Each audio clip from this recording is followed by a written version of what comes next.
Bonsoir. La première voiture sans chauffeur a été lancée par Google en juin 2015.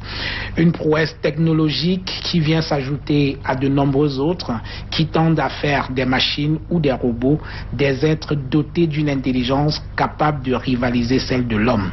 Cette évolution fulgurante de la technologie suscite un vif débat à la fois sociétal et philosophique. D'un côté, les adeptes de la théorie de l'évolution et de l'autre, ceux qui redoutent les conséquences de l'avènement d'une espèce d'homo deus. Loin des considérations morales, certains États ont pris la mesure de cette formidable transformation. Si autrefois on a parlé de la course à l'armement, l'intelligence artificielle impose quant à elle aujourd'hui un nouveau paradigme. Vladimir Poutine est formel. Celui qui dominera l'intelligence artificielle dominera le monde. Intelligence artificielle, quand la réalité dépasse la fiction, c'est le thème de l'émission de ce soir. Merci de rester fidèle à Canal 2 International. Merci de regarder la grande interview. Nous sommes en direct sur www.canal2international.net.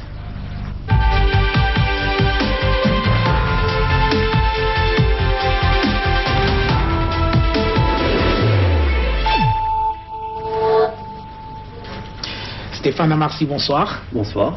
Merci d'avoir accepté notre invitation pour l'émission de ce soir. Vous n'êtes pas très habitué à la grande interview, alors que je vous explique. Il y a en introduction de cette émission, pour les habitués de l'émission bien évidemment, une rubrique qui s'appelle Ecce Homo.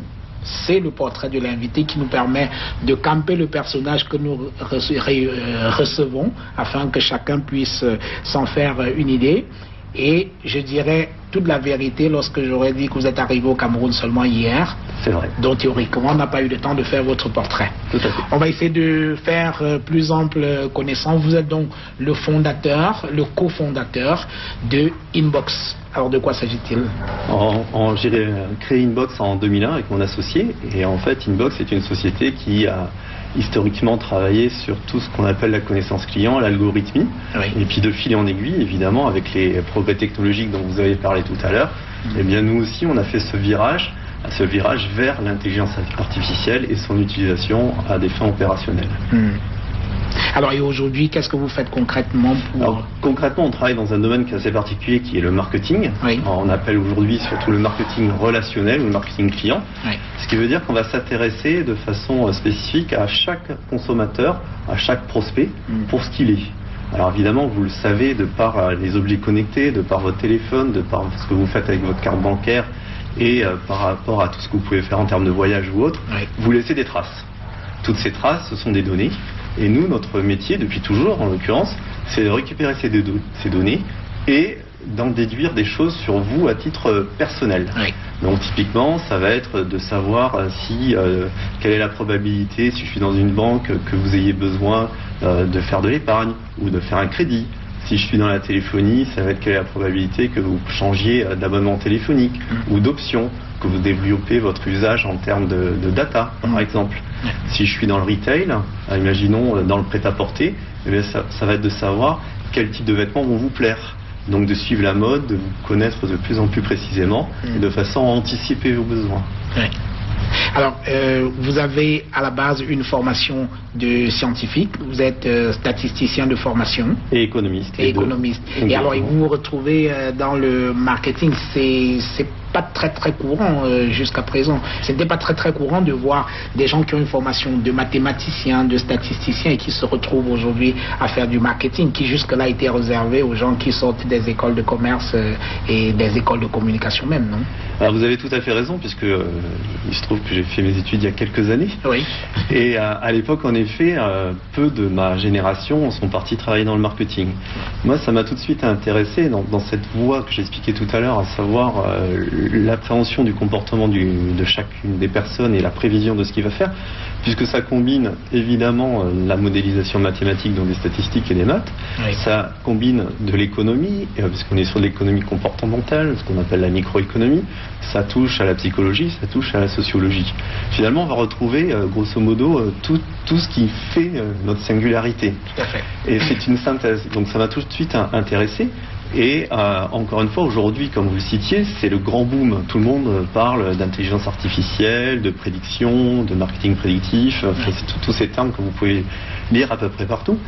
Et de fil en aiguille, ce qui s'est passé, c'est qu'en effet, maintenant, toutes les écoles de commerce proposent des formations spécialisées sur ce qu'on appelle la data science, en l'occurrence, qui est le simple mot des mathématiques utilisées pour faire de l'intelligence artificielle. Alors quand je préparais cette émission, j'ai vu que vous avez un peu bourlingué en Afrique. Vous pouvez Alors dire. Oui, dès ma naissance, parce que je suis né en Afrique, à Madagascar en l'occurrence, un pays dans lequel j'ai vécu un certain nombre d'années. Et ensuite, je suis parti, avec mes parents sont partis en France, donc j'ai vécu en France. Et ça fait maintenant plus de 10 ans que je travaille régulièrement en Afrique, dans un peu plus de 17 pays. Et j'ai eu l'occasion d'y aller régulièrement. Et en tout cas, si on parle du Cameroun, ça fait, je pense, la 15e ou la 16e fois que je viens vous rendre visite. Et c'est pour des raisons professionnelles liées justement à votre domaine, le marketing et puis l'intelligence artificielle. Alors tout à fait, c'est pour ça. C'est aussi pour des vacances. On va s'attarder sur le premier sujet. Donc en effet, c'est exactement c'est exactement ce sujet-là, puisque aujourd'hui, ce dont on est en train de s'apercevoir, c'est que le monde entier change. Vous l'avez formidablement bien dit dans votre introduction.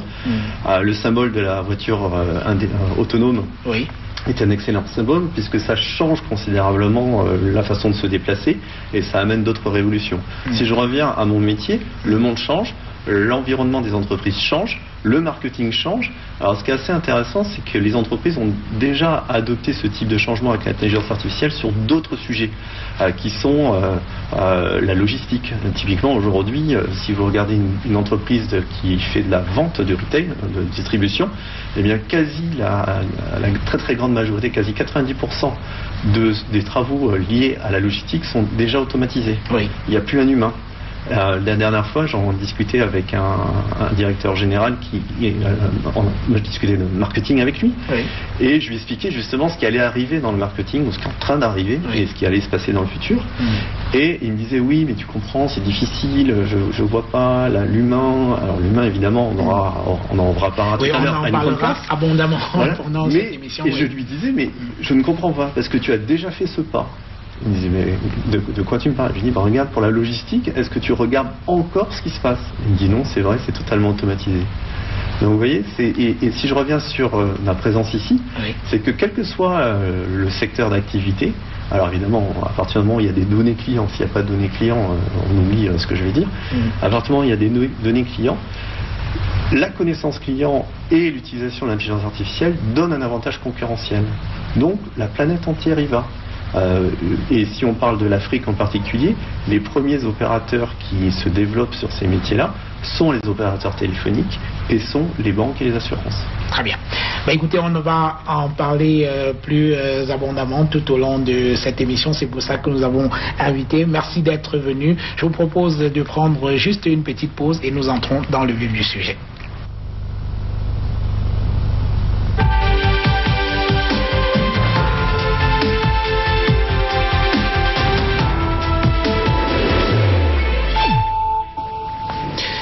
Alors pour être tout à fait complet sur votre présentation, j'ai gardé le meilleur pour la fin, c'est que vous êtes auteur d'un excellent ouvrage que j'ai lu pour préparer cette émission. Le titre, il est fort révélateur.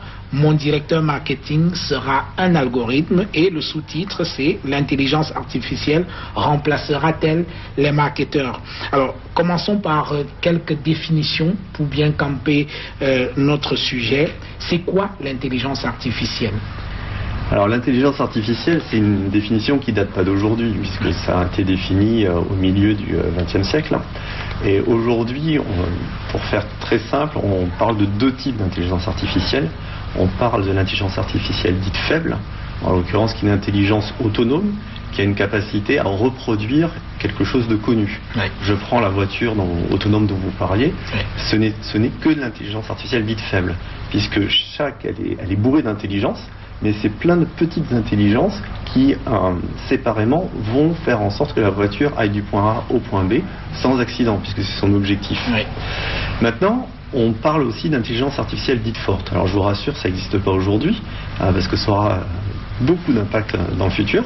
C'est notre cerveau humain. Nous, en tant qu'humains, on a une intelligence artificielle dite forte, c'est-à-dire qu'on a une capacité à diverger et une capacité à ressentir des émotions.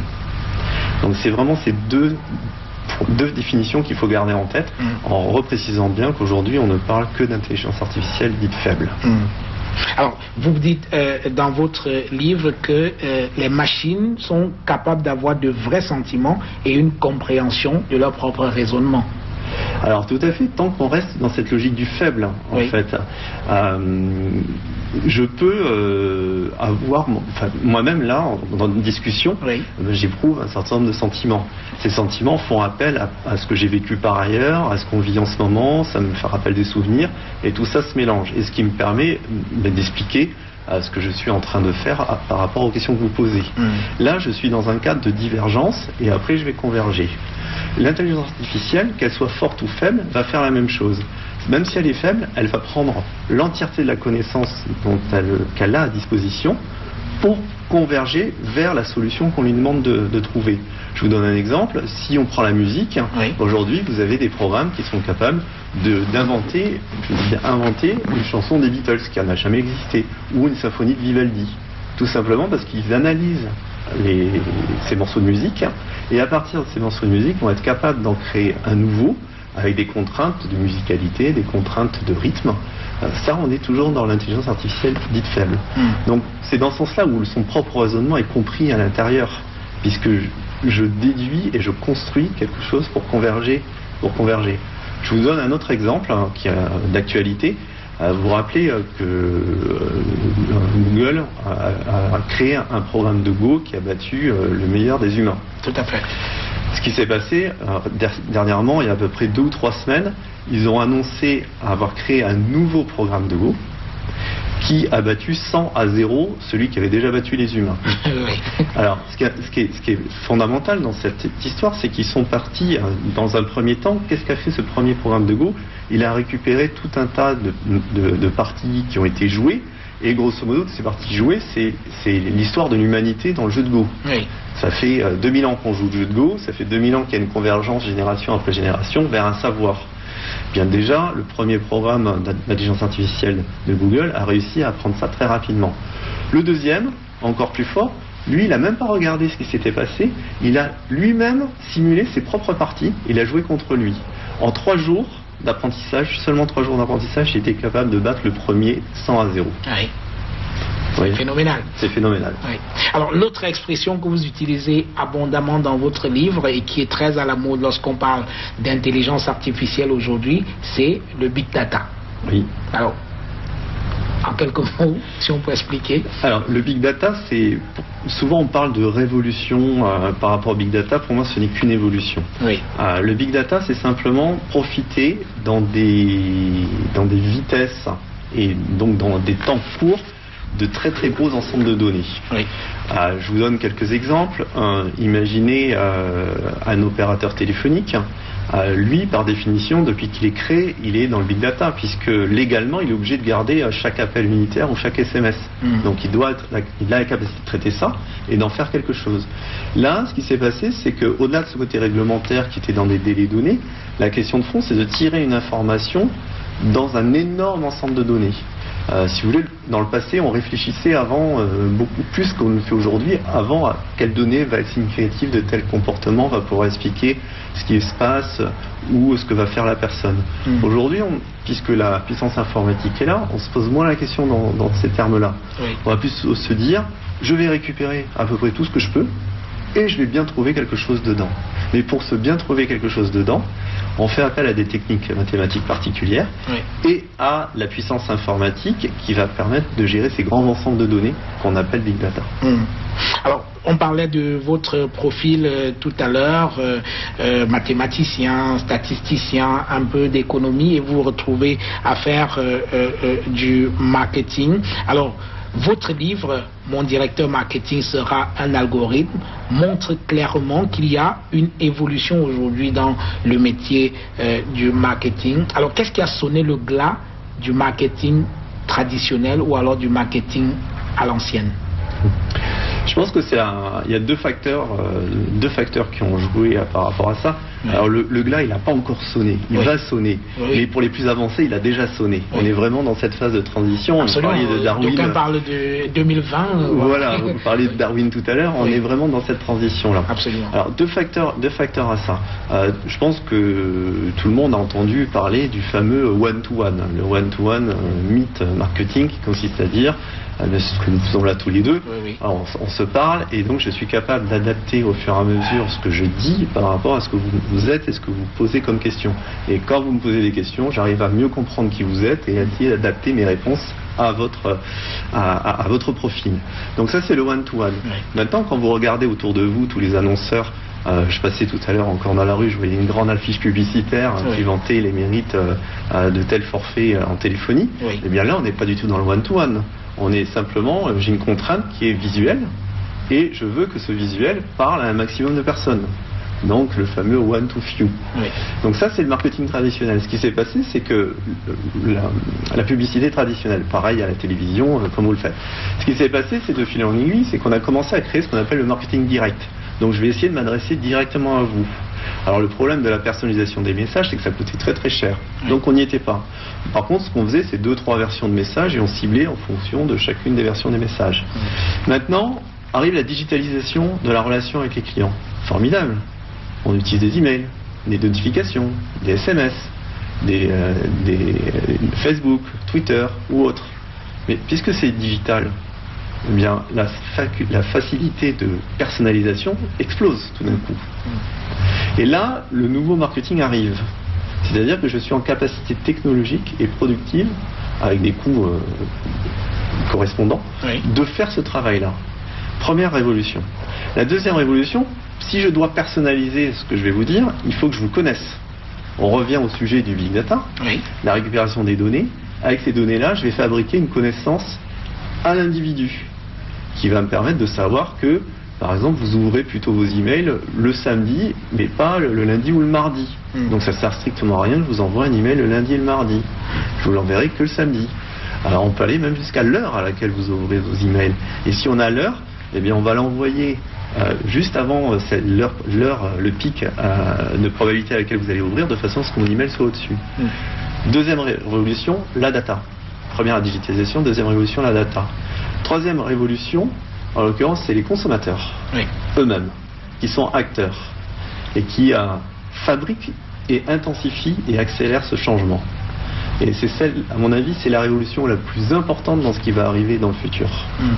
Alors, dans votre livre, vous dites que l'un des avantages de l'intelligence artificielle aujourd'hui, c'est la prédictibilité. Oui, c'est parce que... Toujours en ce qui concerne le marketing, oui. Exactement, parce oui, qu'en fait, le marketing, il a deux façons, comme dans toute relation client, il y a deux oui, façons de travailler. Soit vous êtes en réactif, en l'occurrence, j'ai acheté tel produit, eh bien, c'est un fait, eh bien, je vais essayer d'en vous en vendre un autre. Donc ça, je suis purement réactif. Maintenant, j'aurais pu très bien faire en proactif, connaître la probabilité que vous aviez d'acheter, par exemple, une bouteille d'eau. Oui. Et dans ce cas, immédiatement, j'essaie de faire en sorte que vous achetiez aussi d'autres boissons ou des verres. Vous voyez, mais pas attendre que vous ayez acheté la bouteille d'eau pour pouvoir faire ça. Donc la prédiction, ça permet de rentrer dans une nouvelle ère. Alors cette nouvelle ère, elle a un défaut, c'est qu'on est dans une probabilité.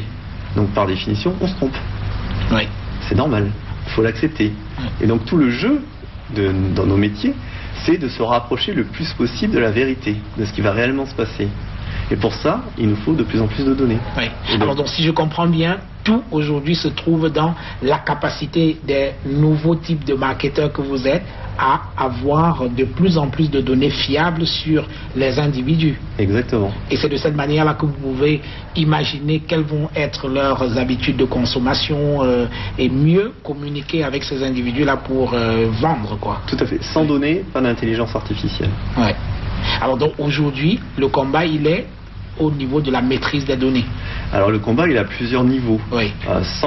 Si je prends l'image de l'industrie pétrolière, oui. Les données, c'est le pétrole. Sans pétrole, pas d'usine de transformation. L'usine de transformation, c'est ce qui va transformer cette matière brute en un produit qui peut être consommé. Donc c'est toute cette chaîne-là. Donc il y a la première chaîne qui est de trouver du pétrole et de l'exploiter, la deuxième chaîne qui est de la transformer, et la troisième chaîne, c'est encore de transformation en produits finis. Oui. Alors comment les algorithmes vont-ils procéder pour remplacer ou alors se substituer aux individus? Alors, on peut sortir du... D'où le titre de votre livre. Voilà, Mon directeur marketing sera un algorithme. Comment? Exactement. Alors, pour rester sur le marketing, après, on pourra ouvrir sur d'autres métiers. Oui, absolument, parce qu'on va parler globalement de l'intelligence artificielle un peu plus tard. Alors, oui. Le métier de base du marketing relationnel ou client, oui. Comme je disais, c'est de travailler sur la singularité de chacun des clients. Oui. Pour s'approcher de cette singularité, il me faut des datas. Vous appelez ça la connaissance client? J'appelle ça la connaissance client. Oui. Imaginez maintenant que j'ai 30 clients à gérer. Ça va, je sais le faire. Oui. J'ai cette capacité-là. 50, ça commence à être difficile. 1000, je ne sais pas faire. Imaginez 1 million, 2 millions, 10 millions de clients à gérer comme ça, unitairement. Humainement, je ne suis pas capable de faire ça. Oui. Donc si je ne remets pas en cause mon modèle, le modèle que j'ai appris en l'occurrence à l'école, dans les grandes écoles, oui. Dans la vie, qui consiste à dire c'est moi entreprise qui vais m'adresser aux clients parce que je sais ce qu'il leur faut, eh bien je ne me rapproche pas de la prise en compte de cette singularité du client. Donc il faut que j'abandonne ça. Et il faut que je traite chacun des clients comme une entité autonome, à part, indépendante. Humainement, je ne suis pas capable de faire. Eh bien, qui est là pour m'aider à le faire? L'intelligence artificielle. Les algorithmes. Voilà. Alors, et justement, c'est à ce niveau-là qu'il y a quand même une inquiétude que j'ai observée en vous lisant, c'est que vous dites clairement que d'ici à 2020, c'est 2020, c'est demain, de nombreux métiers du marketing vont carrément disparaître puisqu'ils seront effectués par des algorithmes. Oui. Tout à fait. Quels sont ces métiers-là, si on peut en parler? Alors, on peut... Comme ça, ceux qui font ce métier aujourd'hui vont commencer à se recycler pour faire autre chose. Tout à fait. Et en l'occurrence, encore une fois, c'est l'humanité en général qui a besoin de se recycler. Voilà. On en reparlera tout à l'heure. Mais si on reste sur le marketing, en fait, tous les métiers qui présentent un certain facteur d'automatisation sont très facilement automatisables.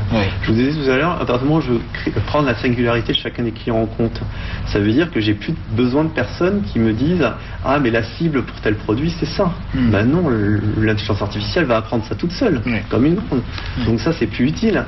Je vais même plus loin dans le marketing. Si on met dans le marketing au sens large, la relation client, la façon de gérer la relation avec un client, mais ça aussi je peux la déporter sur l'intelligence artificielle. Même la voix je peux la déporter sur l'intelligence artificielle.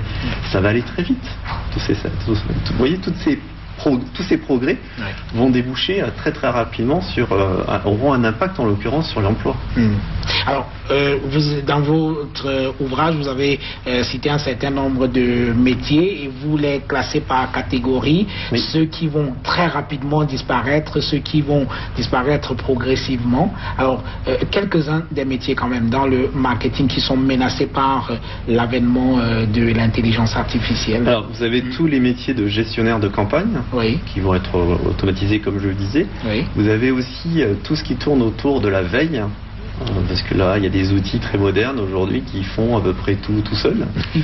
Donc il n'y a plus besoin de faire de la veille. Ils vont même chercher des choses que vous auriez même pas imaginé vouloir avoir. Vous avez tous les métiers qui tournent autour du digital, en l'occurrence la relation client digitale qui va être impactée. Vous avez également tous les métiers qui tournent autour du référencement sur la partie digitale, l'achat d'espace. Tous ces métiers-là vont être complètement automatisés. Vous parlez également, j'ai vu un métier, celui qui consiste à gérer l'image sur les réseaux sociaux. Voilà, exactement. Tout à fait. C'est des métiers qui vont disparaître. Bon. Avis à ceux qui font ce métier-là aujourd'hui. Alors il faut se réinventer par contre, il y a d'autres choses à faire.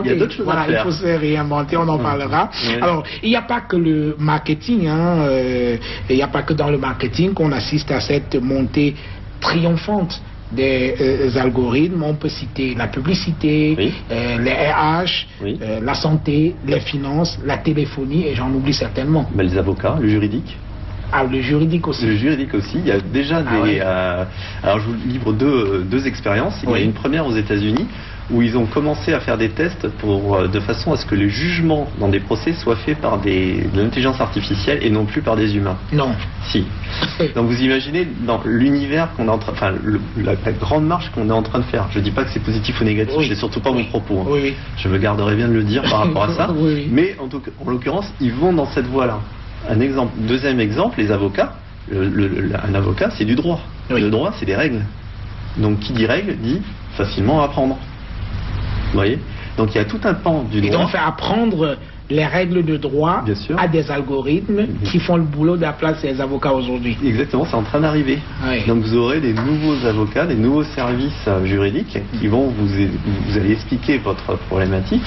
Mais grâce à l'intelligence artificielle, on saura comprendre ce que vous exprimez, le transformer en cas juridique et eux-mêmes vont faire votre défense et vont vous dire ce qu'il faut faire. Vous voyez? Ah oui. Alors, dans le secteur spécifique de la banque, alors, quels sont les usages qu'on a dans la banque avec l'intelligence artificielle? Parce que c'est l'un des domaines où on utilise le plus d'intelligence artificielle, enfin, peut-être pas le plus, mais beaucoup d'intelligence artificielle aujourd'hui. Oui. Alors, vous avez toute la partie, je vais passer très rapidement sur la partie marché, en l'occurrence, où c'est déjà extrêmement automatisé. Les traders, il y en a de moins en moins, en l'occurrence, parce que ce sont des algorithmes qui font ce travail-là pour aller beaucoup plus vite. Alors, il y a un effet induit, c'est que du coup, vous avez des phénomènes d'entraînement à la hausse ou à la baisse qui sont plus forts, puisqu'ils auto-apprennent très rapidement, ils n'ont pas le recul que pourrait avoir un humain ou un facteur subjectif qu'un humain pourrait avoir. Ça, c'est un premier pan d'utilisation. Le deuxième pan qui concerne beaucoup plus, qui nous concerne tous, en l'occurrence en tant que citoyen et en tant que client de banque, c'est l'utilisation dans la relation client.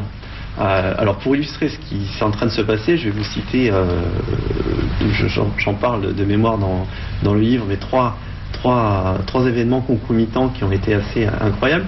Vous avez, alors ça se passe en Europe, vous avez en France une banque mutualiste qui annonce qu'ils vont déployer pour aider les conseillers bancaires de l'intelligence artificielle, et officiellement c'est pour dire on va les aider à faire ce qu'ils n'ont pas le temps de faire, à savoir bien répondre aux mails, identifier dans les mails un certain nombre d'opportunités commerciales. Ils vont faire tout ce travail là. En même temps, vous avez la Royal Bank of Scotland qui annonce avec exactement le même outil, dire pour nous c'est difficile en ce moment de s'en sortir économiquement, donc on s'est séparé de nos agents d'accueil et on les a remplacés par des robots qui pensent cette intelligence artificielle. Ah tiens, c'est pas tout à fait le même discours dans les deux cas. Non. Et le troisième point, vous avez une autre banque qui se lance en ligne en même temps, qui dit chez nous c'est très simple, vous pouvez nous joindre 7 jours sur 7, 24 heures sur 24, puisque de toute façon tout est fait à base d'intelligence artificielle. C'est pas des humains, donc voilà. Les machines peuvent bosser. Et dans les trois cas, la même semaine, on parle exactement des mêmes outils d'intelligence artificielle, 3 discours et 3 usages différents. Donc vous voyez où va la banque demain. Et dans la téléphonie, voilà encore un autre secteur où il y a énormément de données à traiter, et donc les êtres humains ne peuvent plus logiquement le faire. Il faut recourir à des algorithmes. Oui, alors si vous voulez, mais en fait la promesse vis-à-vis d'un consommateur, elle est très importante à considérer aussi. C'est pour ça que je vous disais tout à l'heure que le troisième pan de la révolution, c'est le consommateur lui-même. Aujourd'hui, on n'accepte plus de recevoir des propositions qui ne nous concernent pas. Non. C'est difficile. On n'accepte plus d'attendre un taxi ou un Uber plus de 3 minutes. Alors qu'avant, ça ne nous gênait pas d'attendre 10 minutes, un quart d'heure. Mais à bout de 3 minutes, on veut partir. Vous voyez, la société et nous, on a changé cette société et on change avec elle, évidemment. C'est un cercle vicieux ou vertueux, encore une fois, c'est pas mon propos, mais on change la société au fur et à mesure. Aujourd'hui, quel que soit le secteur d'activité, on s'attend à avoir un rapport avec l'entreprise beaucoup plus individualisé. Donc, l'utilisation de l'intelligence artificielle est obligatoire. Vous voyez, c'est une nécessité pour une entreprise. Donc en effet, la téléphonie, comme d'autres, l'utilise de plus en plus pour essayer de mieux comprendre chacun des consommateurs et de façon à valoriser la relation qu'ils ont avec eux. Alors, on va parler de Facebook, très utilisé par exemple au Cameroun, et là aussi, l'intelligence artificielle opère. Partout. En fait, l'intelligence artificielle, quoi que vous utilisiez sur Internet ou sur votre téléphone, dans des apps, elle est partout. Elle est omniprésente. Quand vous regardez, vous utilisez Facebook ou Twitter ou autre, c'est très présent. Facebook a une particularité. Pendant les dernières élections présidentielles aux États-Unis, vous avez certainement entendu parler des débats sur l'objectivité des médias sociaux. Alors évidemment, on a soupçonné Mark Zuckerberg d'avoir favorisé Donald Trump. Voilà, et l'inverse aussi, et Hillary Clinton également dans les deux sens. Voilà. Bon, pourquoi ça? Tout simplement parce que quand vous allez sur Facebook, en fait déjà, j'imagine que vous savez que dès que vous avez créé votre compte Facebook, tout ce que vous faites appartient à Facebook. Ah oui, quand même. Oui, et vous en faites beaucoup des choses. Vous vous déplacez, vous postez des photos, on vous reconnaît sur les photos, on sait avec qui vous étiez. Vous faites des messages, des posts, vous répondez, vous mettez des smileys, c'est beaucoup de choses sur vous. Évidemment, toute cette information, et Mark Zuckerberg s'en est jamais caché, il a tout simplement dit, mais Facebook est gratuit, eh bien, en échange, vous me donnez de l'information que moi, je peux revendre. Donc on va rentrer dans l'univers justement de la recommandation de la publicité, qui est totalement personnalisée. Mais ça va plus loin que ça, puisque on met en avant, enfin ils mettent en avant un certain nombre de posts. Ces posts ne sont pas du tout choisis par hasard. Ils sont complètement choisis en fonction de ce que vous faites, de ce que vous aimez, de ce que vos amis aiment. Donc du coup, imaginez qu'on fasse même une recherche tous les deux où on cherche j'aimerais avoir un bar sympa à Yaoundé. Eh bien, on ne trouvera pas le même. On n'aura pas du tout la même recommandation. Pourquoi? Parce que vous allez l'avoir de par votre cercle de connaissances, et moi, je l'aurai de par le mien. Il est probable que ce soit le même, pourquoi pas, mais il est beaucoup plus probable que ça soit pas le même. Et ce qui s'est passé pendant les élections, c'est qu'en fait, pour le Brexit, c'était exactement la même chose en Angleterre, c'est que les pro-Brexit ne voyaient que des postes qui étaient pro-Brexit, et ceux qui étaient contre ne voyaient que des postes qui étaient contre. Donc il y a un lien social, un lien sociétal qui est coupé, où finalement, de par le travers de cette personnalisation, vous vous enfermez dans votre propre système de pensée, dans votre propre système de croyance. Et vous n'êtes plus confronté à l'autre et à la divergence d'opinion.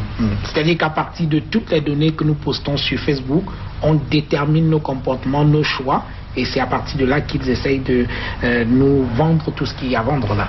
Exactement, vous travaillez dans la télévision, il y avait un ancien directeur général de TF1 qui avait dit que les téléspectateurs, c'était un cerveau qui était disposé pour la vente. Bon, il était d'un cynisme absolu, mais il a raison, il avait raison. Aujourd'hui, les médias sociaux, je suis désolé de le dire, mais c'est ce business-là. Alors, vous dites que nous vivons une nouvelle ruée, mais pour la première fois vers un bien immatériel, les données, le big data. Alors, et c'est parce que Google a une certaine maîtrise de ces données qu'il s'est imposé sur le marché de la publicité. Exactement, ils sont partis d'un principe très très simple. Je ne sais pas si vous connaissez la théorie de l'océan bleu. Pas encore. Oui, la théorie de l'océan bleu, c'est quand on est dans un univers concurrentiel, vous voulez arriver dans un univers concurrentiel, Google c'était dans l'univers de la publicité, eh bien soit vous vous battez avec les règles du jeu, le business model d'aujourd'hui qui est ultra concurrentiel, c'est ce qu'on appelle l'océan rouge, soit vous trouvez une autre voie. Et du coup, comme vous êtes le pionnier, vous êtes dans un océan bleu. Il y a l'image, et de dire qu'il n'y a pas de sang, en l'occurrence, par rapport à la concurrence. Et Google, leur idée de base, qui est formidable, c'est simplement de dire, mais finalement, si on acquiert énormément de données sur chacune des personnes qui utilisent Google, et qu'on est en capacité de, je vais le dire comme ça, pas trop mal les utiliser, on a un facteur extrêmement différenciant par rapport au modèle publicitaire classique. Mais ils ont eu raison, ils ont gagné. Sauf que maintenant, le pas trop mal, il a disparu, ils sont excellents. Alors, je citais en introduisant cette émission Vladimir Poutine, le russe, qui disait, et là je vais le citer, l'intelligence artificielle est le futur, non seulement pour la Russie, mais pour l'ensemble de l'humanité. Elle permet d'entrevoir des opportunités colossales. mais aussi des menaces qui sont difficiles à prévoir. Quiconque devient leader dans ce secteur deviendra le maître du monde. Exactement. Il exagère ou pas? Non, il a totalement raison. Oui. Et l'enjeu aujourd'hui, alors la question de fond qui va se poser, oui, c'est grosso modo, en effet, qui va être le maître de ces connaissances. Il n'y en aura pas qu'un seul, à mon avis, il y en aura plusieurs. Mais par contre, il y aura une convergence de gros acteurs. C'est pas par hasard que les États-Unis font tout pour protéger leurs champions que sont le GAFA, et auquel on peut ajouter le M de Microsoft. Oui. Tout simplement parce que ce sont les entreprises, à part quelques entreprises chinoises comme Alibaba, qui ont le plus de données et qui investissent massivement dans ces techniques-là. Oui. Donc est-ce que demain ça sera un pays qui aura cette maîtrise, ou est-ce que ça sera des entreprises? Ça, c'est la vraie question, oui, pour le coup. Oui. Et à titre personnel, je ne sais pas. Je ne sais vraiment pas, ça dépend du futur qu'on veut et qu'on voudra avoir, nous, en tant qu'humanité. Alors, d'ici, on voit poindre quand même une grosse bataille pour le contrôle des données. Vous évoquez notamment la question de la transparence, oui, mais vous concluez très vite qu'il s'agit d'un objectif insoutenable. Pourquoi? Oui, bah regardez, je vais vous donner un exemple. Imaginez... Il faut bien qu'il y ait de la transparence dans cette affaire, quand même. Il faut, mais elle ne peut pas. La transparence, elle est indispensable, mais elle ne peut passer que par la loi. Oui. Elle ne peut pas. Les acteurs économiques ne la porteront pas par eux-mêmes, parce qu'on est à la recherche de la performance. Oui. Et plus on est à la recherche de la performance, plus on s'éloigne de la transparence. Vous voyez, comme je vous le disais, chaque consommateur, chaque humain, chaque citoyen est différent et traité comme un cas différent. Ça veut dire que j'ai autant de règles et d'histoires que de citoyens. Je ne peux pas garder tout ça. Je ne peux pas revenir en arrière et garder toute cette information-là. Donc de fait, la transparence, elle n'existe pas. Si par contre on dit, bah écoutez, c'est très très simple, vous devez garantir un droit d'opposabilité de chaque citoyen par rapport à ce qui se passe, ou de chaque consommateur par rapport à ce que vous faites, eh bien la transparence apparaît de fait. Et cette transparence qui devient une contrainte, nécessitera de diminuer la part justement de l'utilisation telle que je le citais à tout moment de toutes ces données-là, parce que ce n'est pas soutenable, ce n'est pas possible de le faire. Est-ce que vous voulez dire qu'il n'y aura pas de règles dans la gestion de l'intelligence artificielle? Moi, sincèrement, je préconise qu'il y en ait. Parce que s'il n'y en a pas, c'est la porte ouverte à peu près tout. Voilà. Et on peut se poser la question du futur. Maintenant, il ne faut pas se faire d'illusions non plus. Un certain nombre d'acteurs économiques, existants ou n'existant pas encore, oui, feront fi, en l'occurrence, de mes états d'âme, oui, de cette éthique, et voudront fabriquer de l'activité, du chiffre d'affaires et de la rentabilité avec ça. Oui. Donc, il faut être lucide. Donc, c'est pour ça que je dis, pour moi, la seule façon de s'en sortir, c'est de mettre une régulation. Par contre, c'est pas un État qui peut réguler. Oui. Ça n'a pas de sens. Soit ce sont des grands ensembles économiques, comme l'Europe est en train de le faire en ce moment sur la protection des données, soit c'est au niveau mondial. Vous voyez, si je vais pas caricaturer, j'allais dire caricaturer, mais c'est pas le cas. Oui. Suite à la Deuxième Guerre mondiale, on a construit l'ONU. Dans l'ONU, vous avez un certain nombre d'agences spécifiques. Vous en avez une qui est les télécoms, pour les télécoms, et une qui est pour la poste. Pourquoi? Parce que quand on a créé l'ONU, on voulait garantir le droit à n'importe quel citoyen du monde de pouvoir joindre un autre citoyen du monde. D'où la poste et les télécoms. Où est-ce qu'il y a Internet dans tout ça? Où est-ce qu'il y a le digital? Ça n'existe pas. Et maintenant, je peux vous dire que compte tenu du développement de ces entreprises-là et de la course à la technologie entre les différents pays, jamais ça se réglera au niveau des Nations Unies. Oui. Malheureusement, donc il faut trouver autre chose. Oui. Je vous propose, Stéphane Amarsi, de regarder cet élément. Vous savez très bien que le problème de l'intelligence, ou alors la question de l'intelligence artificielle aujourd'hui, pose également un gros débat philosophique sur cette affaire. Et nous sommes allés rencontrer un philosophe camerounais, c'est le professeur Hubert Monunjana. Il est titulaire d'une chaire UNESCO à Israël. Nous l'avons rencontré et il participe au débat sur la question de l'intelligence artificielle. Je vous propose de regarder l'invité inattendu.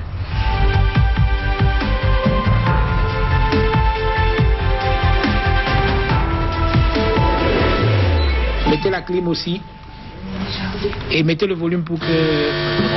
Oh. La vie de l'homme, de l'importance attachée à la vie de l'homme. Importance qui est bousculée en ce moment par les les progrès prodigieux de la biotechnologie et de la cybertechnologie aujourd'hui, où l'on a la prétention de pouvoir créer un organe rivalisant avec le cerveau humain. Et des philosophes parlent donc de la post-humanité.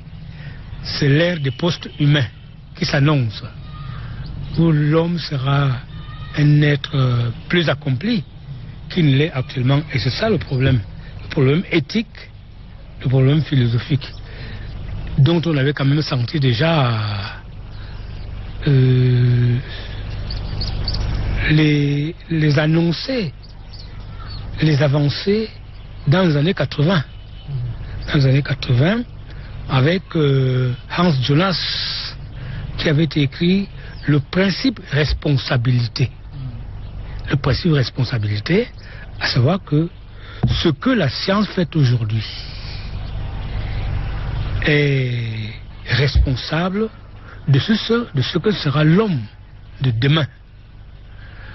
Alors, le grand problème qui se posait alors était celui-ci. Je peux, mais est-ce que je dois? Je dois donc, avec l'évolution, s'enrichir, aller du moins au plus. Nous connaissons peut-être la limite du moins à la naissance, mais nous ne pouvons pas fixer la limite du plus dans l'évolution. Le problème, c'est d'évoluer en regardant à chaque minute où est-ce qu'on pose le pas, l'homme qui marche, où est les pas de l'homme sur le globe, où est-ce qu'il va. N'oubliez pas qu'en philosophie, Nietzsche avait déjà parlé de la problématique du surhomme. Le surhomme nietzschéen, c'était le grand Prométhée qui n'arrêtait de créer, d'imaginer, d'aller au-delà de l'homme actuel, l'homme du 19e siècle que considérait Nietzsche. Alors, il fallait aller au-delà dans ce qu'il appelle das Übermensch, le surhomme, aller au-delà. Bon, là maintenant, il faut que l'homme soit toujours à côté. Il faut qu'il y ait ce que nous appelons une éthique d'accompagnement.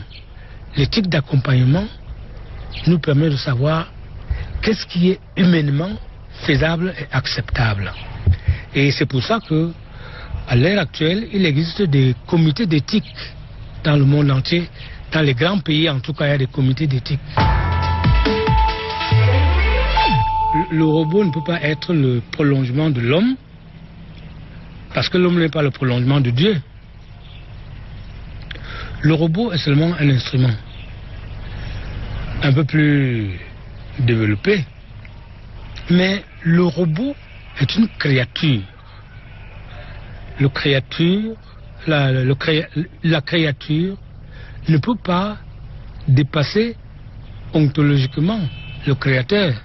Et ça, nous le savons depuis Plotin, dans sa théorie des Énéades. Je pense donc, d'après cette théorie de Plotin, des émanations, la créature ne peut pas dépasser en perfection le créateur. À partir du moment où l'homme continue à manipuler le robot, ne peut faire que la réflexion qu'on lui demande de mener, et dans le sens qu'on lui demande de mener. Peut-être là vous trouverez des grands professeurs d'éthique en disant que ces affaires-là ne sont pas bien. Il ne faut pas rivaliser la créature de l'homme. Mais nous autres qui voulons foncer, ce n'est pas avec la créature de Dieu que nous allons rivaliser.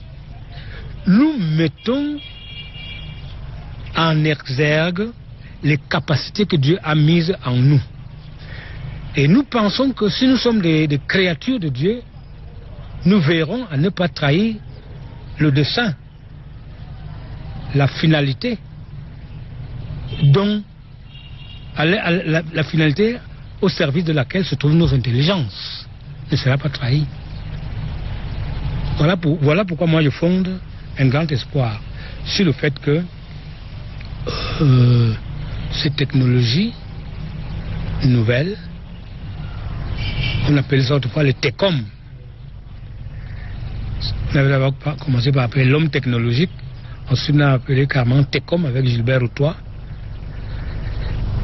et les Georges Simondon, les grands penseurs du domaine. Je pense que nous aurons l'intelligence de savoir éviter la catastrophe.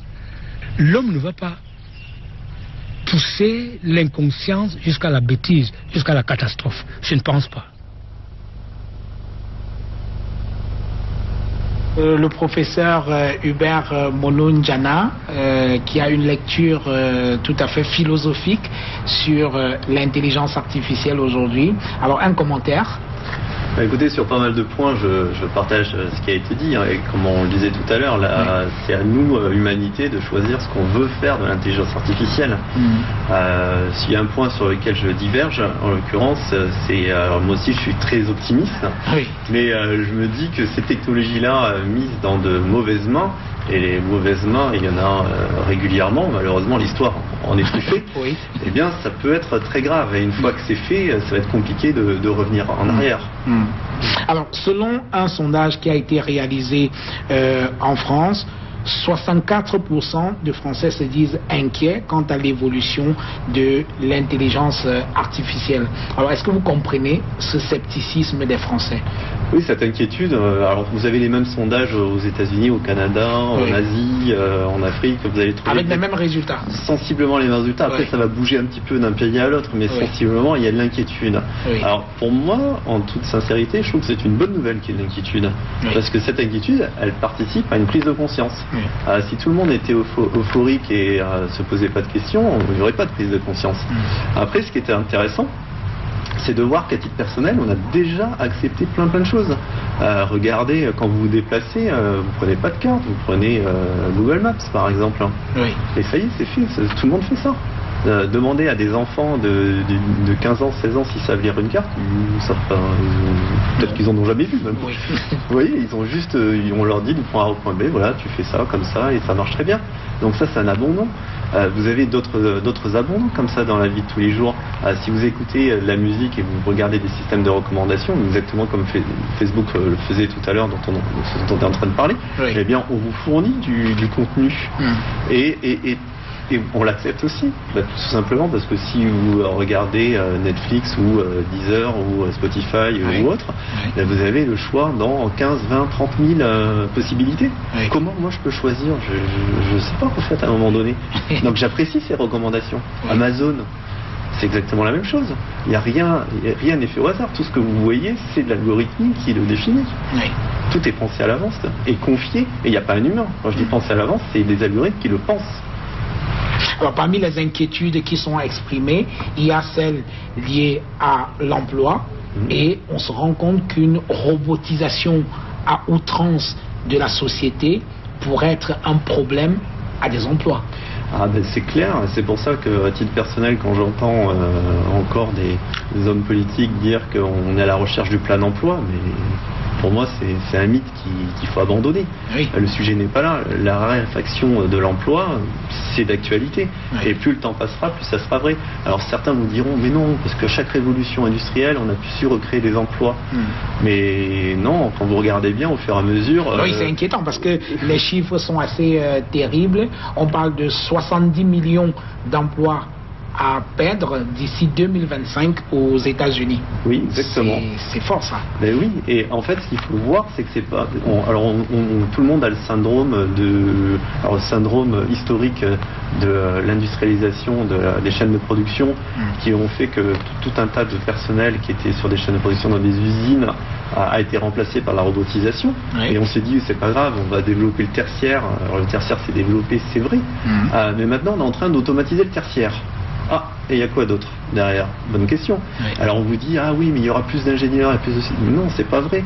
Parce que pour faire la même chose, on a besoin de beaucoup moins de personnes. Regardez, vous êtes une chaîne de télévision, vous arrivez à la faire vivre et à la faire très bien vivre avec peu de personnes. Il y a 20 ans, vous auriez dû être 10, 15, 20 fois, 30 fois plus. Mais tout simplement parce que vous êtes entouré d'outils. Et ça, c'est vrai dans tous les domaines. Alors, d'aucuns entrevoient la possibilité que les enseignants dans les écoles soient carrément remplacés par les machines, par des robots. Alors, il y a deux... Là, c'est également... il y a deux sujets par rapport à ça. Il se trouve que je suis enseignant également, donc j'en profite. J'en profite pour... Votre métier, il est menacé, là. Voilà, pour vivre ça. En fait, si vous voulez, aujourd'hui, je reparle de la singularité. Je parlais tout à l'heure de la singularité en termes de consommation. Je pourrais très bien parler de la singularité en termes d'apprentissage. Un enseignant seul devant une classe de 30 personnes ou 25-30 personnes, par quel miracle il peut faire progresser tout le monde en fonction des attentes des uns ou des autres? On en a 150. Hein. Bon, allez-y. Oui. Donc, c'est pas possible. Oui. Donc, qu'est-ce qu'il fait? L'enseignant cherche un compromis. Oui. Et moi, je fais pareil quand j'enseigne. Oui. Je cherche un compromis qui va essayer de parler à peu près à tout le monde. Et de temps en temps, je fais des divergences pour récupérer ceci ou cela ou animer ce groupe-là. Oui. Bref, mais ce n'est qu'un travail de compromis. Oui. Quels sont le modèle? Imaginons maintenant que, en effet, ça sera fait via des interfaces. Ben, pourquoi pas? Mais il manque une chose essentielle à ça, le lien social, qui disparaît de fait. Parce que si vous mettez des écrans dans toutes les classes d'école, à quoi ça sert de faire venir les enfants dans les classes d'école? À rien, autant qu'ils restent chez eux. Oui. Ça coûtera beaucoup moins cher à la société. Facialement. Mais en fait, le coût, il est déguisé. Ça coûtera beaucoup plus cher. Parce que vous avez cassé le fondement même de la société, c'est ce lien social qu'il y a entre des personnes qui apprennent, qui interagissent, qui grandissent, et quelqu'un qui enseigne. Donc pour moi, le modèle, si vous voulez, de convergence, oui, c'est surtout très important de garder ce lieu d'échange qui est l'école, et de garder un enseignant, mais par contre de l'aider dans sa tâche par de l'intelligence artificielle. Oui. Alors, vous dites également que les grandes entreprises aujourd'hui investissent massivement dans l'intelligence artificielle. Oui. Oui. Alors c'est vrai avec de façon différente.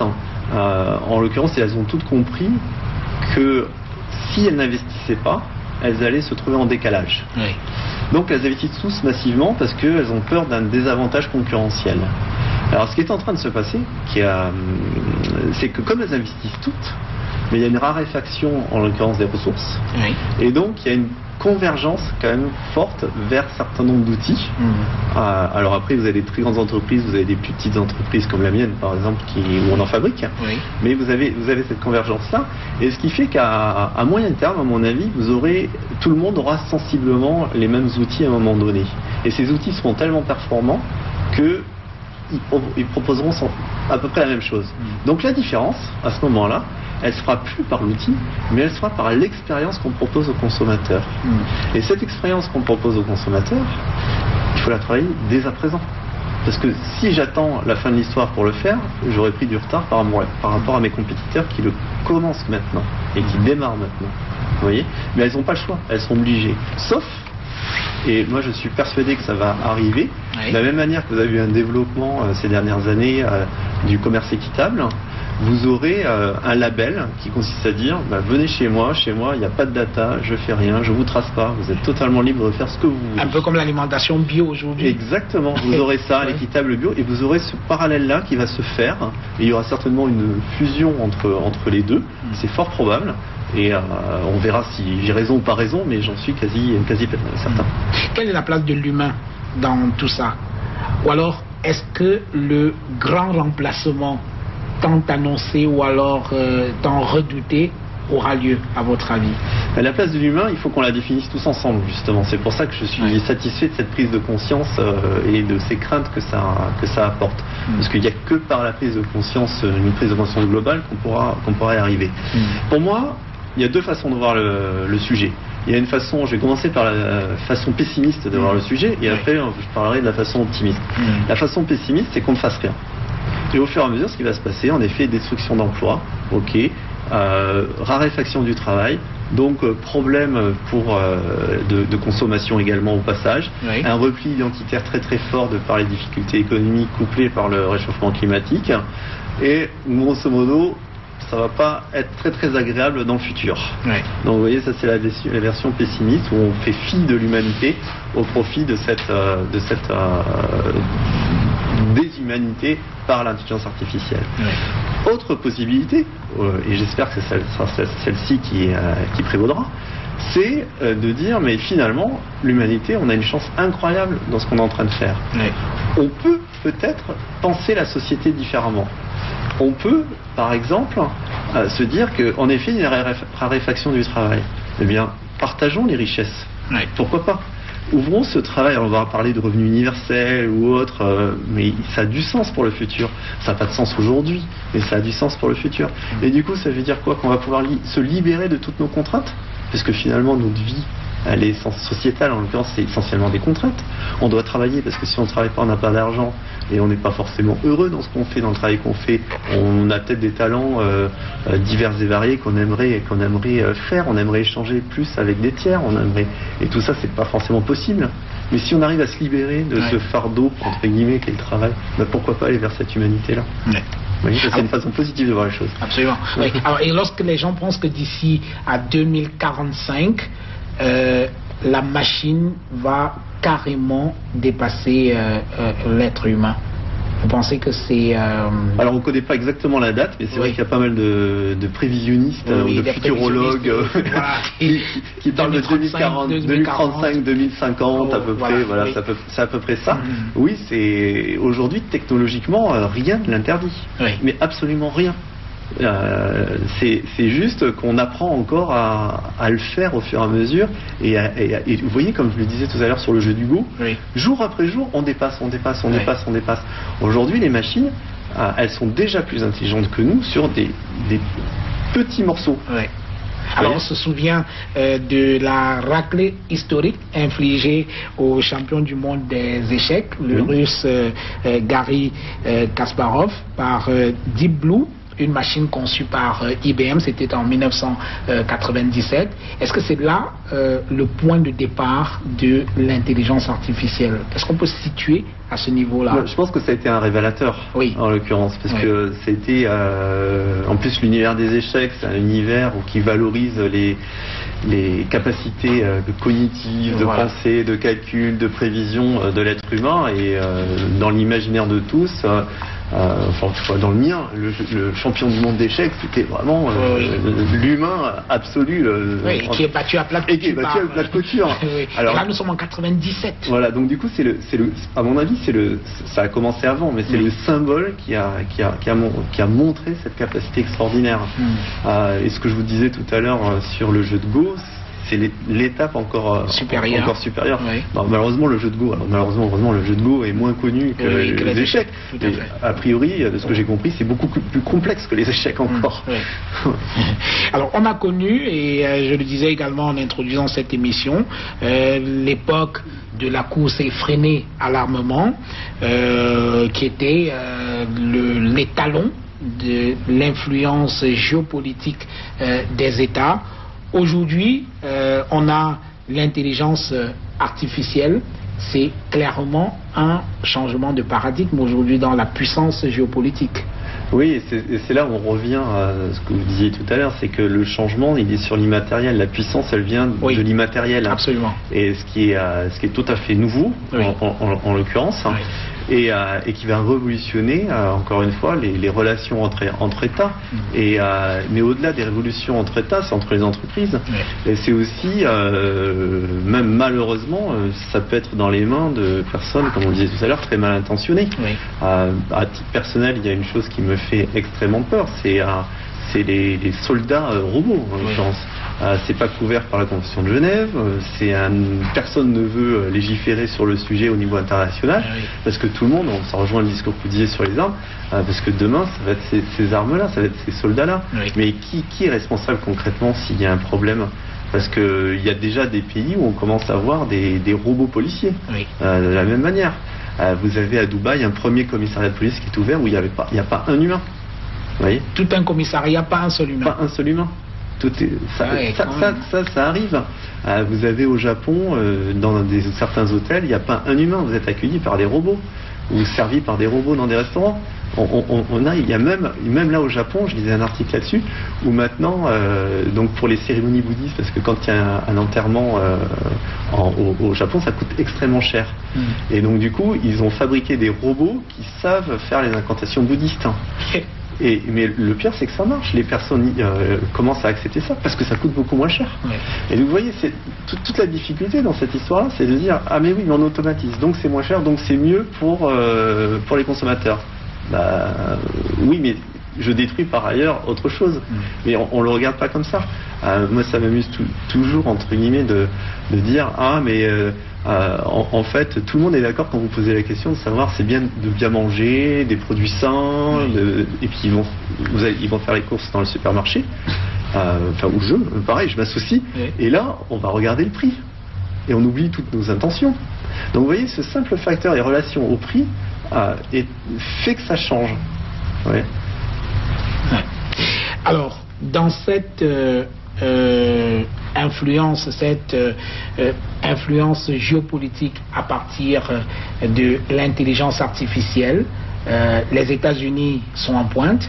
Oui. Les Émirats arabes ont nommé récemment un ministre de l'intelligence artificielle indien.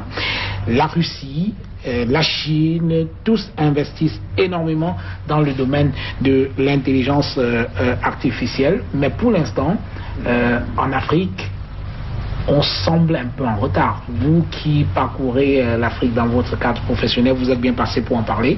Est-ce qu'il y a, à votre avis, des pays en Afrique qui se positionnent de manière prometteuse sur le terrain de l'intelligence artificielle?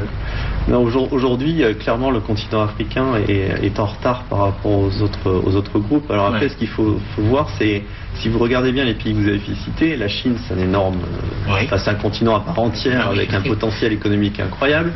La Russie, on est sur la même chose, avec moins de population, mais on est sur la même chose. Après, c'est l'Europe qui essaie de s'organiser avec des nouvelles lois pour favoriser l'éclosion de champions d'intelligence artificielle. Les États-Unis est un champion pour les raisons qu'on connaît, et vous allez avoir un peu le Brésil aussi, qui est un gros pays.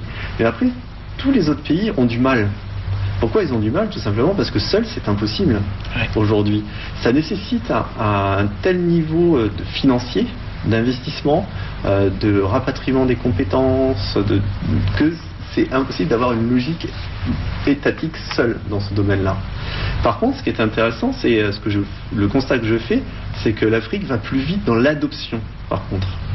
C'est-à-dire que les entreprises, alors je vais parler des entreprises, elles vont plus vite dans l'adoption de ces nouvelles façons de travailler, de ces nouvelles technologies, tout simplement parce que l'Afrique est plus ouverte au changement. En l'occurrence, alors j'imagine pour plein de raisons, mais c'est flagrant. Quand par exemple aux États-Unis, au Canada, je travaille aux États-Unis, au Canada aussi, donc je peux en parler, c'est beaucoup plus, même si on a l'impression que les États-Unis c'est un monde totalement ouvert, il y a une résistance au changement qui est très présente aussi. Vous voyez, et en fait ce qui est difficile, c'est que professionnellement, c'est du jour au lendemain, je viens vous dire, écoutez mon cher Bruno, c'est très bien ce que vous faites, vous travaillez très très bien, mais voilà, il y a un algorithme qui fait mieux que vous, donc il va falloir changer. C'est violent quand même. C'est difficile à accepter. C'est très violent, c'est très très violent. Et en l'occurrence, en Afrique on va plus vite parce que souvent vous avez aussi des équipements, je prends l'exemple de la Banque Web, vous avez des équipements qui sont plus récents et donc technologiquement c'est plus simple et vous êtes beaucoup plus ouverts que les Occidentaux en l'occurrence dans ce changement-là. Alors, donc pour vous, c'est inquiétant ou pas le niveau de l'Afrique aujourd'hui en ce qui concerne l'intelligence artificielle? C'est inquiétant, si vous voulez, dans la partie maîtrise des technologies et du savoir-faire. Mais encore une fois, un pays seul ne pourra pas y arriver. Comme je vous le disais, regardez bien ce qui s'en sort, ce sont que des très très gros pays ou des gros ensembles. Donc ce côté-là, oui, est inquiétant. Maintenant, la question de fond, ça va de savoir aussi à la fin, parce que, comme je le disais tout à l'heure, la question de fond à un moment donné, et ça change aussi le système éducatif. On en parlera peut-être tout à l'heure. C'est la maîtrise du savoir-faire et pas forcément la bonne maîtrise. La maîtrise du savoir utiliser est beaucoup plus importante dans le futur. Parce que, comme je le disais, le savoir-faire, à un moment donné, il va s'atrophier au fur et à mesure pour reposer sur quelques champions au niveau mondial. Et par contre, la façon dont vous mettez en œuvre, dont vous l'utilisez, dont vous le rendez concret, c'est là qu'il y aura une véritable intelligence. Pourquoi je fais le parallèle avec l'éducation ? Parce qu'aujourd'hui, tout le système éducatif, et encore une fois j'enseigne, donc je le vois très très bien, il est basé sur le même modèle que celui que j'ai eu, le même modèle que celui que mon grand-père ou ma grand-mère ont eu. À savoir, c'est important de tout comprendre. Et c'est fini ce temps-là. Le savoir, la connaissance, elle est à votre portée de main quand vous le souhaitez. Donc ce qui est important, c'est de savoir chercher, c'est de savoir l'utiliser, savoir le contextualiser, savoir prendre plusieurs sources d'informations pour en tirer quelque chose. C'est ça la véritable puissance. Et les enfants, aujourd'hui, devraient déjà être formés comme ça. Il y a un pays qui l'a compris dans le monde entier pour l'instant, c'est la Finlande, qui a changé cette année tout son système de lycée, où tout est enseigné que par projet. Il n'y a plus de matière en tant que telle. Mais dans le projet, vous allez toucher à plein de matières différentes. Par exemple, vous devez organiser un voyage, ça veut dire de l'histoire, de la géographie, ça veut dire des calculs, ça veut dire les langues, ça veut dire tout ça en fait. Vous voyez ? Et ça c'est un point pour moi qui est frappant, c'est le décalage de plus en plus grand entre le système éducatif, dans le monde entier, encore une fois, et les besoins aujourd'hui et la société de demain. Alors ce débat hautement, disons, prospectiviste qu'est l'intelligence artificielle aujourd'hui, n'est-il pas de nature à creuser encore plus l'écart entre le nord et le sud? C'est un risque, en l'occurrence c'est un risque, et c'est pour ça que je vous disais, ce qui est très très important, c'est de définir le futur que nous souhaitons. C'est un point essentiel. Il y a eu des dépendances comme ça. Il y a la dépendance du médicament par exemple, qui est déjà comme ça malheureusement. Maintenant, il peut y avoir une deuxième dépendance liée à ces technologies-là. Mais on peut faire les choses autrement et les voir autrement, mais il faut s'en occuper encore une fois au niveau sociétal, maintenant. Encore une fois, pour moi, on a une chance. On a une chance unique dans l'humanité. Maintenant, il faut qu'on sache la saisir et en faire quelque chose de grand. Alors, pour rester sur l'Afrique, qu'est-ce qu'il faut, non pas pour rattraper le niveau de ces géants, de ces grands pays, les États-Unis, la Chine et tout ça, mais pour ne pas être trop à la traîne, pour ne pas que la fracture soit très grande? Il faut investir.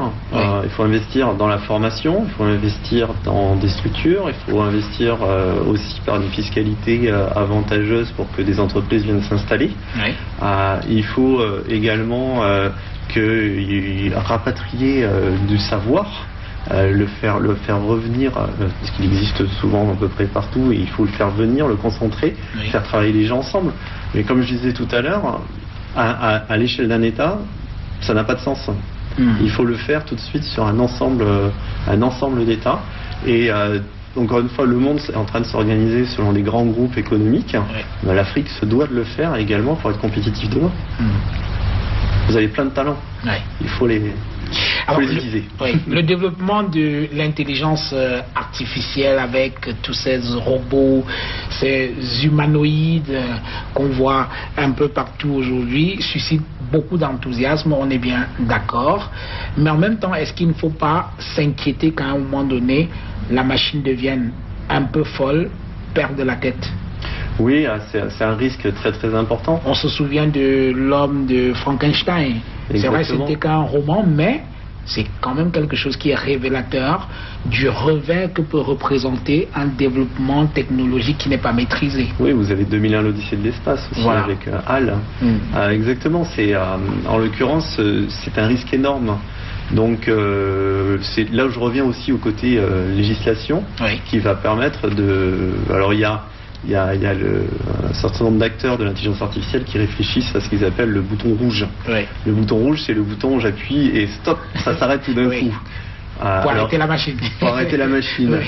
Voilà, donc après le débat est de dire, ok, que certains acteurs le fassent, formidable, mais si un uluberlu le fait pas dans son coin, si un uluberlu arrive à pirater les robots soldats, parce que c'est l'autre question, c'est la sécurité de tout ce sujet-là. Et avec des scies, alors vous allez me dire, avec des scies on peut tout faire. Ben oui, mais autant essayer de faire en sorte que les scies deviennent plus petits et moins nombreux. Ça c'est un point qui est important. C'est un risque énorme, ça c'est juste par rapport à l'intelligence artificielle brute, on va dire. Et vous avez un autre risque qui est le transhumanisme. Le transhumanisme, qui est un autre risque. Là aussi, il y a déjà des travaux qui sont menés, alors pas forcément sur les humains aujourd'hui, en tant que tel, mais sur les animaux, c'est le cas. Après, la frontière elle est extrêmement compliquée. Imaginez que demain j'ai un accident, je perds mon nerf est sectionné, j'ai plus l'usage de mon bras, et grâce à une greffe en mettant du Bluetooth d'un côté ou de l'autre, je rétablis le passage du courant dans mes nerfs, et ce qui me permet de récupérer mon bras. Tout le monde trouve ça formidable. Sauf que c'est du transhumanisme. Et ça y est, c'est parti en fait, vous voyez. Alors ce que je dis existe déjà. Ça fonctionne. On arrive à le faire, même à récupérer l'usage de jambes avec des nerfs sectionnés. Mais vous voyez, où est-ce qu'on met une limite? Aujourd'hui, il y a déjà des travaux qui sont faits de réflexion à dire, mais tiens, et si on ajoutait des puces dans le cerveau humain? Alors, à dire, mais oui, mais les puces, elles sont pas aussi puissantes qu'un cerveau humain. À quoi ça sert? Ça sert à donner une capacité de calcul décuplée. Vous voyez, la divergence restera humaine. La concentration et la convergence pourraient être aidées par ce type de puce. Donc, vous voyez, donc là aussi c'est très complexe, hein. Le transhumanisme est d'une complexité extrême. Alors volontairement, j'en ai pas du tout parlé dans mon livre, parce que ça a amené beaucoup plus loin, c'est beaucoup plus sociétal en l'occurrence que vraiment, enfin, prospective sociétale et de l'humanité. Lorsque Jacques Attali dit que avec l'intelligence artificielle, les êtres humains veulent vaincre la mort, c'est pas faux, hein. C'est une quête, hein. Il y a la quête de la mort en l'occurrence, la quête de la lutte contre la mort, qui existe depuis toujours. Il y a toutes les histoires d'alchimie qui existent, hein. On est là-dedans en effet. On est là-dedans, et de toute façon beaucoup de chercheurs font ces recherches-là d'un point de vue purement biologique, et là via le transhumanisme, via l'intelligence artificielle, puisqu'à partir du moment, déjà dans mon corps, mais même au-delà de ça, si j'ai la capacité à transmettre ce que je suis en tant que tel à une entité virtuelle, eh bien je perdure également, vous voyez. Donc il n'y a pas de fin. Le débat s'était déjà posé au début sur Facebook, avec la fameuse timeline de Facebook, puisque ça retraçait votre vie, vous vous rappelez, quand ça a été juste créé. Et du coup, la question se pose de dire, mais quelqu'un qui décède, est-ce qu'il doit toujours exister ou pas exister? Mais s'il décide de continuer à exister, il accède à une vie quelque part éternelle. Alors, c'est extrêmement simpliste, mais c'est déjà le cas. Aujourd'hui, on est plus dans l'idée de dire, mais ce que je suis en tant que personne, en tant qu'être, en tant qu'être humain, en l'occurrence, si j'ai la capacité à la transmettre à une entité virtuelle, eh bien j'existe. C'est le don d'ubiquité. Et le don d'ubiquité avec une vie éternelle pour le coup. Quel est le domaine, nous sommes en train de sortir déjà de cette émission, quel est le domaine dans lequel l'intelligence artificielle est utilisée jusqu'à présent de la manière la plus satisfaisante à votre avis? Tout ce que, comme je disais, c'est tout ce qui est lié à la logistique, au transport. Vous voyez tous les transports automatiques. Enfin aujourd'hui, les avions, on n'aurait plus besoin de pilote dans les faits. Alors maintenant, si vous rentrez dans un avion sans pilote, je suis pas sûr que j'accepterais personnellement. C'est un peu voilà, c'est tout le problème. Je fais plus confiance à l'homme qu'à une machine. Mais pour le coup, les derniers accidents qu'il y a eu en avion, c'était lié aux humains et pas aux machines. Vous voyez, c'était des erreurs humaines. Donc, mais c'est quand même rassurant de savoir qu'il y a un type quand même derrière l'ordinateur dans l'avion. Mais je suis absolument convaincu de ça, et je suis d'accord avec vous. Maintenant, donc tout ce qui est lié au transport, la voiture, de la même manière, la voiture autonome. La première fois que vous allez rentrer dans une voiture sans personne et qu'on vous dira non, mais il n'y a pas de sujet, tu peux regarder en replay l'émission. Ça va bizarre, vous voyez. Donc le transport, tout ce qui tourne autour de la logistique, et vous avez après tout ce qui tourne autour de la reconnaissance de forme. Donc les reconnaissances faciales, les reconnaissances de forme. Alors, tout ce qui tourne autour du vocal. Alors la reconnaissance de forme, c'est assez complexe, hein, parce que ce que ça sait bien faire aujourd'hui, c'est rapprocher. Par exemple, vous montrez une photo d'un chat à une intelligence artificielle pour qu'il ait la capacité de reconnaître que c'est un chat, il lui faut 1 million d'exemples. Hein, vous voyez. Donc c'est pas encore ça. On est loin. Par contre, reconnaître une personne, oui, ça marche bien. Sortons par là, on a parlé énormément de données, de big data. Il y a un problème, c'est celui sur la vie privée. parce que ces données se retrouvent comme ça entre les mains d'individus qui les utilisent pour faire tout. Alors, la question de la vie privée, comment est-ce qu'on va régler ça aujourd'hui? Bon, évidemment, il y a une perception de la vie privée qui n'est pas exactement la même en France, aux États-Unis, qu'au Cameroun, en Afrique.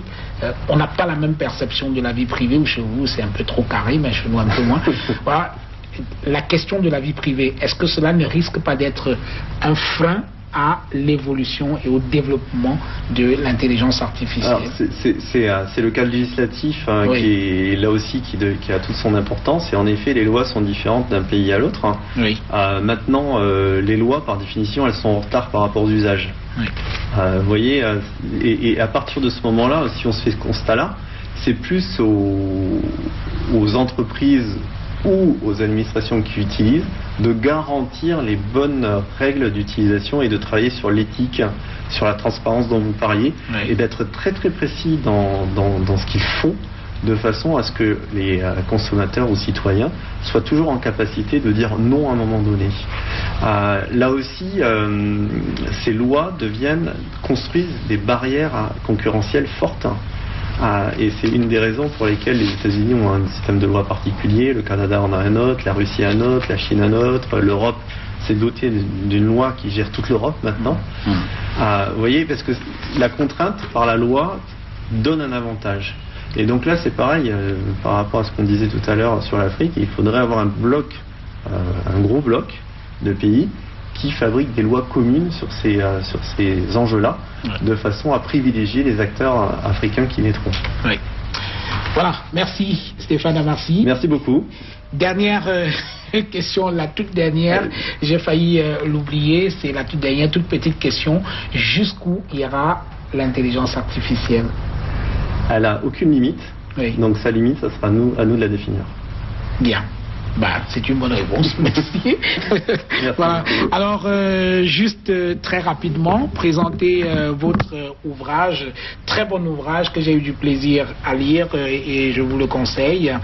Mon directeur marketing sera un algorithme. C'est un livre de Stéphane Amarsi que je vous conseille vivement. Un autre livre, ce n'est pas tout à fait la même chose, mais c'est lié. C'est un témoignage que j'ai bien apprécié également. Il est de Mathilde Ramadier. Bienvenue dans le nouveau monde. Vous savez, aujourd'hui on parle énormément de start-up. C'est le nouveau rêve et beaucoup de fantasmes également. Et en l'occurrence, elle a vécu un peu l'enfer dans le monde des start-up en Allemagne justement. Comment j'ai survécu à la cooltitude des start-up. Voilà, donc voilà, tout le monde parle de start-up aujourd'hui, mais ce n'est pas le grand rêve. Et pour ceux qui voudraient poursuivre la réflexion, je conseille également deux autres ouvrages. Le premier, c'est Homo Deus, c'est un livre de Yuval Noah Harari. C'est un livre assez intéressant, je vous le conseille. Un deuxième livre, c'est La guerre des intelligences de Laurent Alexandre. Voilà, pour ceux qui sont intéressés par le sujet et qui voudraient poursuivre la réflexion. Stéphane Amarsi, traditionnellement, nous remettons un cadeau à celui qui vient dans cette émission. Voici le vôtre et je vous l'offre avec plaisir. Merci beaucoup. Je vous en prie. Voilà. En tout cas, merci d'être venu dans cette émission. Mesdames, Messieurs, au moment de conclure cette émission, je voudrais vous lire cette pensée de Charles Darwin, que vous connaissez très bien, vous l'avez cité, et qui me semble parfaitement résumer le débat auquel nous assistons en ce moment. Charles Darwin, que vous connaissez, disait: ce ne sont pas les espèces les plus robustes qui survivent, ni les plus intelligentes, mais celles qui s'adaptent le mieux à l'évolution. Il n'y avait pas meilleur moyen de conclure cette émission sur l'intelligence artificielle. C'était la grande interview. Bonsoir.